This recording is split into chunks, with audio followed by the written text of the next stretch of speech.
مجھے اب جینا نہیں ہے، مجھے تو گلہ شکوہ صرف یہ ہے کہ 3.25 ارب مسلمان ہیں اور وہ خاموش تماشائی بن بیٹھے ہوئے ہیں، وہ صرف تماشا ہی دیکھ رہے ہیں۔ سو یہ سچویشن آپ کے سامنے غزہ کی، اور ان حالات پر اگر میں گھنٹہ 2 گھنٹے بھی بات کروں تو میرے خیال میں کم ہے، لیکن بہرحال ہماری دعائیں ان کے ساتھ ہیں۔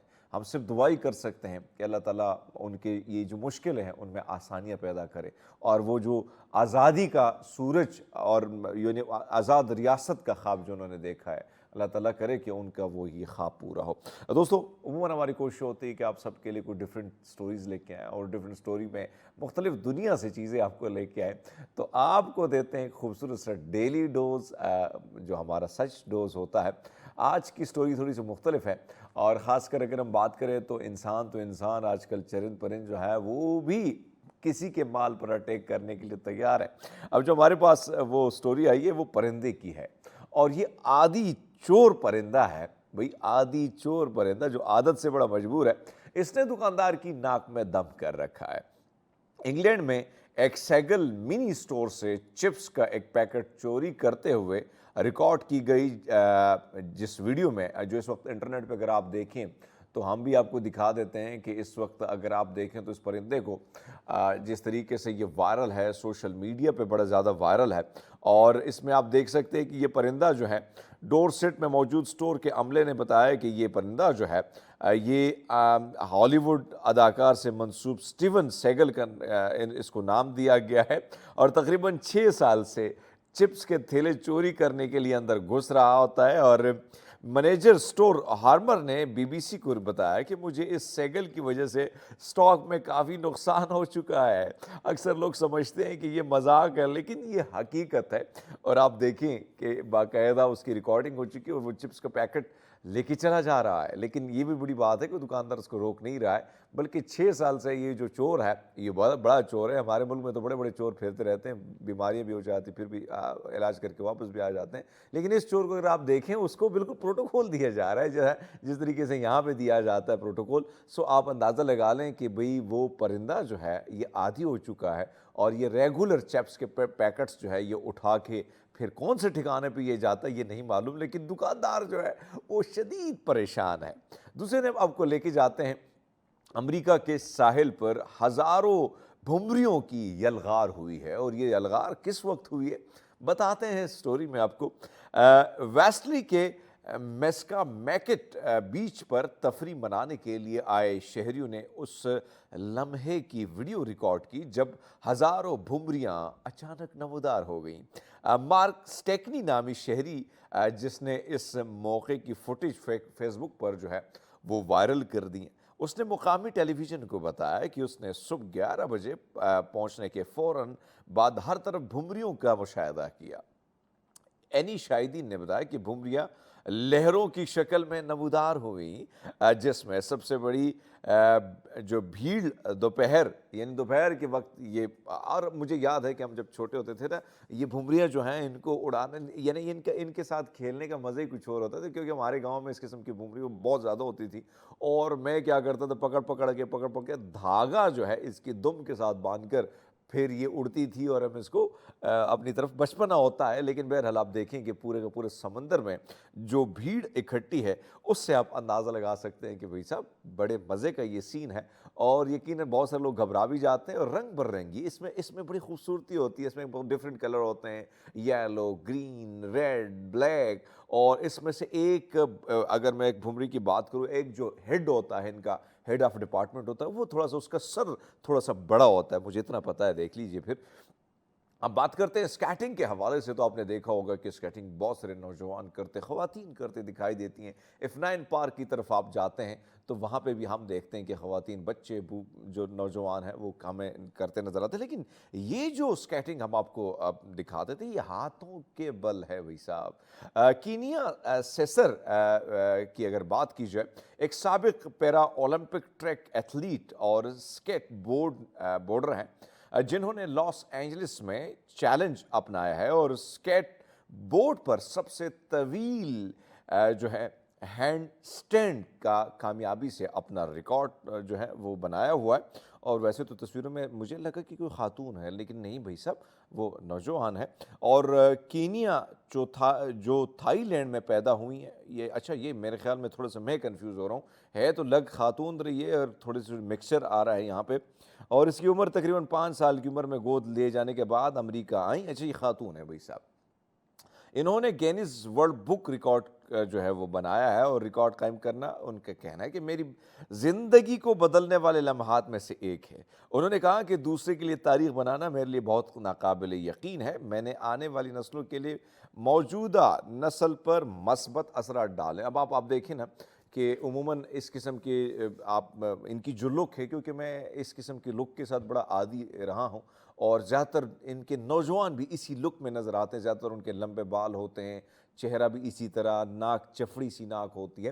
تو یہ چیزیں میں نے وہاں پہ دیکھی تو مجھے ایسے تصویروں میں لگا کہ شاید یہ لڑکا ہے، پر نہیں بھائی صاحب یہ لڑکی ہے، اور اس نے کمال کا کام کیا۔ اور ظاہری بات ہے آپ ان کو دیکھ لیں کہ ان کے پاؤں نہ ہونے کے ہے ہی نہیں ہے بالکل، لیکن اس کے باوجود آپ اس کو دیکھیں یہ ہاتھوں سے سکیٹنگ کرنا، اور پھر وہ لوگ اس قسم کے لوگ ہمارے نا آئی جی پی روڈ پہ آپ کو نظر آئیں گے، ادھر F9 کی اشاروں پہ نظر آئیں گے، F11 کی اشاروں پہ نظر آئیں گے، اور پھر ان کے طرح طرح کے میک اپ کر کے وہ 10 روپیہ دے دے بھائی صاحب 10 روپیہ، وہ 10 روپیہ مانگ کے، اب تو 10 روپے کی ڈیمانڈ بھی ختم ہو گئی، 100 روپے کی بات کرتے ہیں، آپ 10 روپے پکڑاؤ، بھکاری غصہ ہو جاتا ہے، کہتے ہیں بھائی صاحب آپ میری انسلٹ کر رہے ہو کیا؟ اس قسم کے لوگ یہاں پہ یہ حرکتیں کرتے ہیں، لیکن وہاں پہ آپ نے دیکھا کہ اس نے اس ساری چیز کو اپنی کمزوری نہیں جانا، بلکہ اس نے وہ ریکارڈ قائم کیا جس کی دنیا منتظر ہوتی ہے۔ دوستو لیتے ایک چھوٹا سا بریک، ہمارے ساتھ رہیے۔ ویلکم بیک پروگرام میں ایک بار پھر آپ کو خوش آمدید کہتے ہیں۔ اور ناظرین اگر ہم بات کریں خواتین کے حوالے سے، میں کوئی شک نہیں ہے کہ دنیا کی ترقی میں خواتین کا بڑا اہم رول ہے۔ اگر میں مختلف ممالک کی ریشو نکال لیتا ہوں تو ہمارے آس پڑوس میں ایسے ممالک ہیں جہاں پہ خواتین جو ہیں مردوں سے زیادہ آپ کو ایکٹیولی نظر آئیں گی۔ اور مجھے یاد ہے جب میں پہلی بار میرا تجربہ رہا کہ میں باہر گیا اور میں نے دیکھا کہ خواتین ریسٹورنٹس چلا رہی ہیں، خواتین بسیں چلا رہی ہیں، ٹیکسی چلا رہی ہیں، خواتین جو ہیں ایون وہ کام، کیونکہ یہاں پہ ہم نے تھوڑی بہت ساری چیزیں دیکھی تھی، لیکن باہر دنیا میں ہم یہ بھی دیکھ لیتے ہیں کہ خواتین جو ہے بہت ساری چیزوں کو جس طریقے سے ہیڈ کرتی ہیں۔ اور ایک اور چیز جو میں نے خواتین میں دیکھی ہے وہ یہ ہے کہ وہ بڑی دلچسپی لیتی ہیں اپنے کام میں، اور اپنے کام کے ساتھ ساتھ آپ دیکھیں اس وقت اگر ہم یونیورسٹیز میں جاتے ہیں، کالجز میں جاتے ہیں، اگر ہم جاتے ہیں اسکول میں جاتے ہیں، آپ کو وہاں پہ جو بچے نظر آئیں گے، طلباء جو نظر آئیں گی، وہاں پہ ایک چیز جو ہمیں نظر آئے گی سب سے زیادہ تو ان کا فوکس پڑھائی پہ ہوتا ہے، اپنے اس گول پہ ہوتا ہے جس کے خواب انہوں نے دیکھے ہوتے ہیں۔ اور آپ کو یاد ہے کہ ماضی میں بڑے مسائل ہوا کرتے تھے، چاہے ہم طب کی بات کرتے ہیں، ہاسپٹلز کی بات کرتے ہیں، ڈاکٹروں کی ایک بڑی جو ہے وہ یعنی خاص کر فیمیل ڈاکٹر جو تھے ان کی ایک بہت بڑی کمی تھی، اور وہاں پہ بھی بڑی مشکلات ہوتی، خواتین پیشنٹس کے لیے بڑی مشکلات ہوتی تھی۔ اسی طرح اگر کورٹ کچہریوں کی میں بات کروں تو وہاں پہ بھی کسی کو کیس سمجھانے کے لیے آپ کو مرد حضرات کے سامنے جانا ہوتا تھا اور ان کے ساتھ اپنا کیس جو ہے وہ پیش کرنا ہوتا تھا۔ یہ ساری صورتحال میں بڑی زیادہ مشکلات ہوتی، لیکن اب آپ دیکھیں پاکستان کے مختلف اداروں میں جب آپ جاتے ہیں، چاہے پولیس ڈپارٹمنٹ میں جاتے ہیں تو وہاں پر بھی آپ کو خواتین نظر آتی ہیں۔ اسی طرح اگر ہم جاتے ہیں اپنے آرمی میں دیکھتے ہیں تو وہاں پہ بھی خواتین کی ایک بہت بڑی تعداد ہے۔ پائلٹس کی اگر میں بات کروں، اسی طرح جس ادارے میں آپ جاتے ہیں، اور خاص کر ہمیں یاد ہے کہ جب رپورٹنگ کا ٹائم تھا اور مجھے ویسے بھی شوق تھا اخبار پڑھنے کا، کیونکہ ہمارے اپنا جو بڑے بھائی کا اخبار تھا تو وہ بھی زیادہ تر گھر میں ہی آتا تھا، اور پھر اس کی وجہ یہ تھی کہ وہ خود بھی صحافی تھے تو بہت زیادہ رجحان ہوتا تھا۔ اس میں دیکھتا تھا کہ خواتین جو ہیں اس میں کچھ چیدہ خواتین ہمیں نظر آتی تھی کہ وہ جو ہیں وہ صحافت کی دنیا سے جڑی تھیں، لیکن کوئی بڑے بہت مشکل سے کئی آپ کو ان کا آرٹیکل یا کوئی ان کی خبر ملتی تھی۔ لیکن اب سچویشن یہ ہے، کیونکہ میرے ساتھ بہت ساری ایسی خواتین نوجوان لڑکیاں کام کرتی تھی صحافت کے شعبے میں، اور آج میں دیکھتا ہوں مختلف پروگرامز میں وہ ہمیں نظر آتی ہیں، مختلف پروگرام ہوسٹ کرتے نظر آتے ہیں، کچھ مختلف فیلڈ میں آج بھی اسی طرح ایکٹیو ہے، کوئی پارلیمنٹ کو کور کر رہا ہے، کوئی جو ہے سپریم کورٹ کو کور۔ لیکن آج جس نوجوان خاتون سے ہم آپ کی ملاقات کرا رہے ہیں وہ وکیل بھی ہیں، اور اس وقت اگر ہم بات کریں ایک اعزاز بھی ان کے نام ہے، اور پاکستان کا ایک ایوارڈ جو ہے اس سے بھی ان کو نوازا گیا ہے۔ وہ ایوارڈ کیا ہے، وہ اس وقت کیا کر رہی ہیں؟ عروج بخاری ہمارے ساتھ ہیں۔ گڈ مارننگ عروج، کیسی ہیں آپ؟